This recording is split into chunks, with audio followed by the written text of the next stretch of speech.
முகமது ரியாஸ் அவர்களுக்கு நமது செயற்குழு உறுப்பினரின் முதல்வி முகத்தா தேவி அவர்கள் நினைவு பரிசு வழங்குவார்கள்.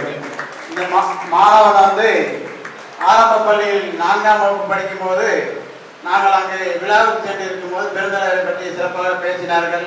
தற்போது 6ஆம் வகுப்பு தமிழ் வழி கல்வியில் படிக்கிறார்கள். இந்த மாணவன் வந்து பெருந்தலைவர்கள் ரொம்ப பற்றுக்கொண்டவர். அதனால் அவங்க தாயார் வந்து நமது நற்பணி சங்கத்துக்கு நட்பு எழுதி வாட்ஸ்அப்பில் செயலில் அனுப்பி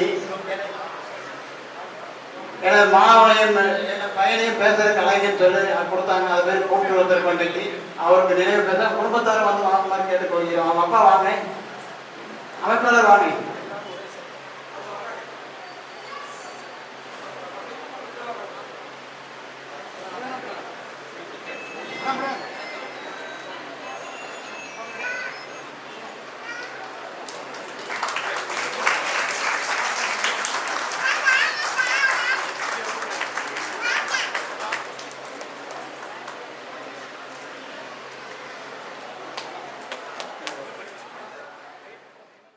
பின்னருள்ள தர்மங்கள் யாவும் பெயர் விளங்கி ஒளிரன் இருக்க அன்னையாவிலும் புண்ணிய கோடி ஆங்கோர் ஏழைக்கு இருக்க என்று கல்வி திருவிழா கல்வியினுடைய தந்தை காமராஜருடைய 124ஆம் விழா.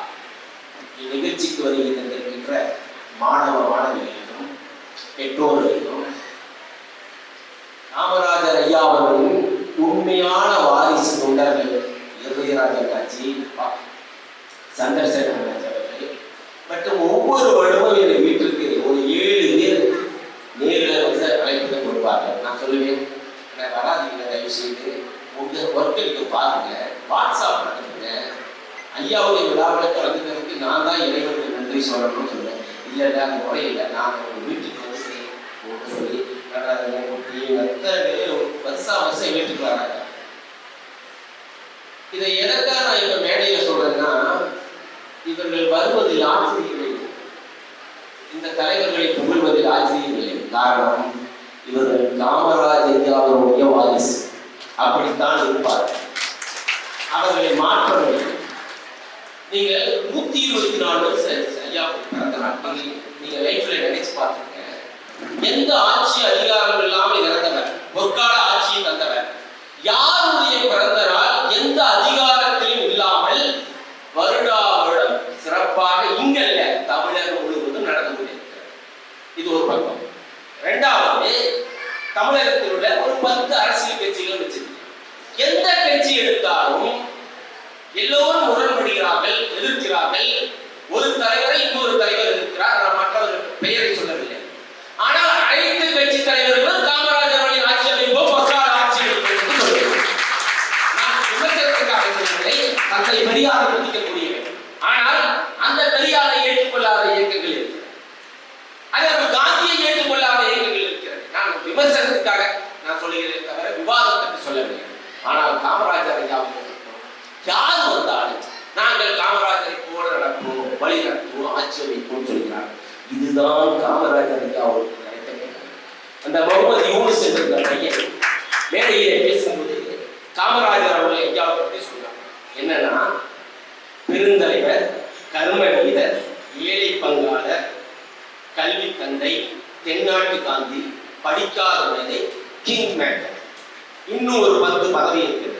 நீங்க வீட்டுக்கு போய் நிதானமா யோசிச்சு பாருங்க, எந்த ஒரு பதவியாவது ஐயாவுக்கு மாற்றுதலாக இருக்கிறதான்னு பாருங்க. இன்னைக்கு எல்லாம் நிறைய வந்து பட்டம் கொடுப்பாங்க, அவங்களுக்கு அந்த பதவிக்கு சம்பந்தமே இருக்காது. புலிமாருக்கு சீக்காய் தோட, புலிக்கு சீக்காய் தோளுக்கு என்ன சம்பந்தமோ அந்த மாதிரிதான் பட்டங்கள் இருக்கும். ஆனால் காமராஜர் ஐயாவை பற்றி நான் இந்த இடத்தில் பேச விரும்பவில்லை. காரணம், எல்லோரும் அதையே பேசுகிறோம், வருடா வருடம் பேசுகிறோம். அவரை பற்றி பேசுவதென்றால் அவர் வாழ்ந்த காலகட்டத்தில் உள்ள சப்ஜெக்டுகள் எடுத்தால் 1000 சப்ஜெக்டுகள், அது நேரம் போதாது. இருந்தாலும் ஒரே ஒரு கருத்து, யாரும் சொல்லியிருப்பார்கள் இல்லை என்ற சொல்கிறேன். காமராஜர் அவர்கள் ஒரு ஊருக்கு செல்லும் பொழுது அந்த கிராமத்து மக்கள் வந்து இருட்டிலே இருக்கிறார்கள், வழிமறிக்கிறார்கள். காமராஜர் என்ன மின்சார விளக்கு இல்லை என்று சொல்கிறார். உடனே அதிகாரிகளை கேட்கிறார்கள், என்ன செய்ய வேண்டும் என்று. சார், இங்க வந்து லைட் கம்பம் போஸ்ட் போனதுன்னா 2 வருஷம் ஆகும். அன்னைக்கு அந்த சிமெண்ட் போஸ்ட் வந்து வெஸ்ட் பெங்கால் வந்து வரணும், இப்பதான் ஆர்டர் போட்டிருக்கோம், ஏறக்குறைய 1 வருஷம் ஆகும். வேற வழி இல்லை. ஐயா படிக்காத வேலை இந்த பையன் சொல்றாங்க. ஐயா சொல்றாரு, ஏன்னா வீட்டுக்கு ஒரு பணம் வர தரீங்களா, நீங்க எல்லாம் தருவீங்களான்னு கேட்டேன். உடனே நாங்க தரோம். பனை மரத்தில் எலக்ட்ரிக் வயரை சரி பண்ணி அந்த ஊருக்கு மின்சாரம்.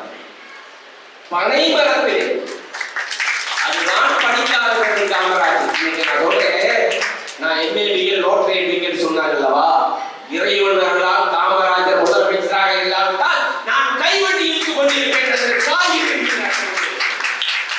காமராஜர் அவர்கள் ஒரு கரண்ட். நீங்கள் ஏதோ மேடைக்கு பேசியோ மற்ற தலைப்பு கரண்ட் என்று சொல்வதற்கு நான் பின்னாடி ஒரு காரணத்தை சொல்கிறேன். நான் 2 நிமிடத்தில் முடிக்கிறேன். டைம் சொல்லி எதற்காக என்றால், காமராஜர் ஐயா அவர்கள் வழி நடப்பவர்கள் அதே மாதிரி இருக்கிறார்கள். ஏற்கனவே இந்த மேடையில் சொல்லியிருப்பேன் என்று நினைக்கிறேன், இருந்தாலும் சொல்கிறேன். இந்த முகமது யூனுஸ் என்ற ஒரு பையன் மாநகராட்சி பள்ளியில் படிக்கிறான். 5ஆம் வகுப்பு படிக்கிற பையனை இங்கே பேச வைத்தார்கள். பேசி முடித்ததும் தலைவர்களும் ஆசிரியர்களும் எல்லாம் எல்லாரும் அவர் கௌரவித்தார்கள். புகைப்படம் எடுத்தார்கள். புகைப்படம் தான் வரலாறு. 50 ஆண்டு காலத்துக்கு பிறகு அவன் பெரிய அரசியல் அறிஞராக இருக்கலாம், இல்லது பெரிய தொழிலதிபராக இருக்கலாம். அன்றைக்கு சொல்லுவான், எனக்கு மேடையில் அங்கீகாரம் தந்தார்கள் என்று. அந்த பையனை பார்க்கும்போது எனக்கு ஞாபகம் வந்தது, கோயம்புத்தூரிலே 1967ஆம் ஆண்டு தேர்தலிலே விருந்தலைவர் காமராஜர் அவர்கள் பேசுகிறார். அப்போது காமராஜர் அவரிடம் சொல்கிறார், ஒரு பையன் வருவான் சார், 5ஆம் வகுப்பு படிச்சிருக்கான் தலைவரை, நல்லா மேடையில் பேசுவான், சரி வர சொல்லுங்க பார்க்கலாம்னு சொல்றேன்.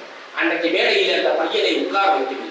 கீழே இந்த மாதிரி ஒரு வீட்டில் உட்கார்ந்துருக்காரு. அண்ணா விருந்தாளிகள் கேட்கிறார், இங்கே அந்த பையன் உங்க பாருங்க அந்த முன்னாடி உட்கார்ந்துருக்காங்க. அப்போ நான் பேசுவானா கேட்டேன். பேசுவான். எதிர்த்து கிட்டத்தட்ட ஒரு அரை மணி நேரம் காமராஜர் முன்னாடி வீர வசனம் பேசிய வரலாறு தமிழ்நாட்டில் இருக்கிறது. அந்த பையன் தான் பின்னாடி வழக்கறிஞராக இருந்த எம்ஏ ஹக்கீம் அவர்கள். அண்ணாச்சி அவர்களுக்கு தெரியும், மதுரை மேற்கு தொகுதியிலே வெற்றி பெற்றார். எம்ஏபிஎலாக இருந்து மதுரை மேற்கு தொகுதியிலே வெற்றி பெற்று சமீபத்தில் அவர் இறந்து விட்டார். தமிழகம் முழுவதும் சிறப்பாக பேசக்கூடியவர் எம்ஏ ஹக்கீம் அவர்கள் மறைந்து விட்டார். நான் எதற்காக சொல்கிறேன் என்றால், அந்த பையனை காமராஜர் ஐயா அவர்கள் வாழ்த்தினார். அந்த காமராஜர் உருவத்திலே நீங்கள் இருந்திருக்கு ஒரு அன்பளிப்பு கொடுத்து நீங்கள் வாழ்த்தினீர்கள். அதனால் தான் உங்களை காமராஜரை வாழ்த்து. அதே போல ஒரு ஆசிரியர்கள் வந்து சொன்னார், இந்த இடத்தோட சேரணும், இவங்களோட சேரணும். உண்மைதான். யார் வழி வரமோ அந்த குணாட்சி